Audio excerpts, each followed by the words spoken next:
Imperative সেন্টেন্সের পরে আমরা অবজেক্টিভ সেন্টেন্সের পালা। অবজেক্টিভ সেন্টেন্সের ক্ষেত্রে ডিরেক্ট থেকে ইনডাইরেক্ট স্পিচ নিয়ম হচ্ছে প্রথমে আমরা স্পিকার লিখবো, সেই টু সেইড এর পরিবর্তে আমরা প্রেইড ফর বা উইশড ফর লিখবো, প্লাস লিসেনারটা বসাবো।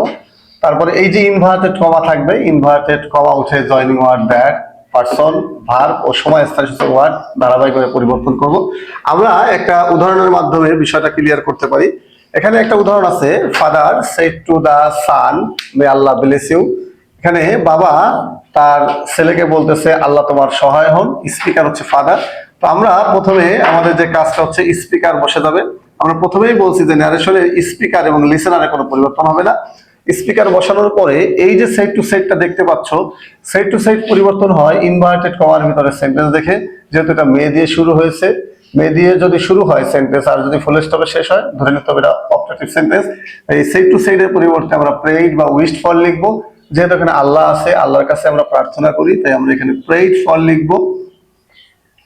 প্রেইড ফর লেখার পরে আমাদের এই যে লিসেনার আছে, লিসেনারটা বসে যাবে দা সান। তাহলে কি হলো, ফাদার প্রেইড ফর দা সান, বাবা তার ছেলের জন্য প্রার্থনা করলো। এরপরে দ্বিতীয় পরিবর্তন হচ্ছে ইনভার্টেড কমা উঠে জয়নিং ওয়ার্ড। ন্যারেশনের যে পাঁচটা পরিবর্তন বলছিলাম, সাইড টু সাইডের পরিবর্তন করলাম।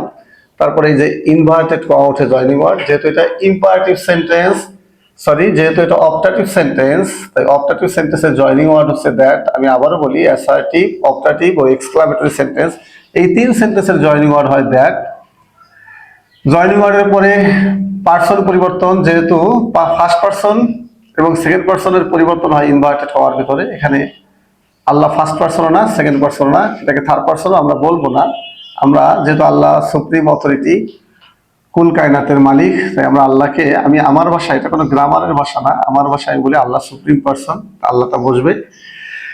এই যে অপটাটিভ সেন্টেন্সের শুরুতে যে ভার্বটা আছে মে, অপটাটিভ আর ইন্টারোগেটিভ সেন্টেন্সের সাবজেক্টের আগে এই যে শুরুতে যে ভার্ব থাকে ইনভার্টেড হওয়ার পরে, এই ভার্বটা পরিবর্তন করতে হবে। এখানে মে আছে, এটা ভি1, ভি1 থাকলে আমরা ভি2 করবো, ভার্ব পরিবর্তনের নিয়ম। মে এর ভি2 হচ্ছে মাইট, মে হচ্ছে মোডাল ভার্ব, মাইটও মোডাল ভার্ব। মোডাল ভার্বের পরে যে ভার্ব আছে ব্লেস, ওই ভার্বটার পরিবর্তন করতে হয় না, তাই আমরা এখানে ব্লেসটা লিখলাম। এরপরে আছে একটা পার্সন আছে you, second person. First person এবং সেকেন্ড পার্সনের পরিবর্তন হয় ইনভার্টেড কমার ভিতরে। ইউ সেকেন্ড পার্সন পরিবর্তন হয় লিসেনার অনুসারে। এই সেন্টেন্সের লিসেনার হচ্ছে দা সান, তাহলে ইউ আসবে সানের কাছে। এখন ইউ থাকলে, ইউ দিয়ে যদি একজনকে বোঝায় আমরা হিসি লিখি, আবার হিম বা হার লিখি। এখন প্রশ্ন হচ্ছে ইউ সাবজেক্ট হয়, ইউ অবজেক্ট হয়। এই সেন্টেন্সে ব্লেসটা মূল ভার্ব, তাই মূল ভার্বের পরে যখন কোনো ইউ থাকবে অথবা টু এর পরে যখন কোনো ইউ থাকবে তখন ইউটাকে অবজেক্ট ধরে নেব। ইউ অবজেক্টে থাকলে আর একজনকে বোঝালে আমরা হিম বা হার লিখবো। যেহেতু ইউ দিয়ে সানকে বুঝিয়েছে, ইউ অবজেক্টে আছে, তাই আমরা হিম বা হার লিখবো। যেহেতু সান এটা ম্যাসকিউলিন জেন্ডার, পুরুষবাচক শব্দ, তাই আমরা এখানে হিম লিখলাম।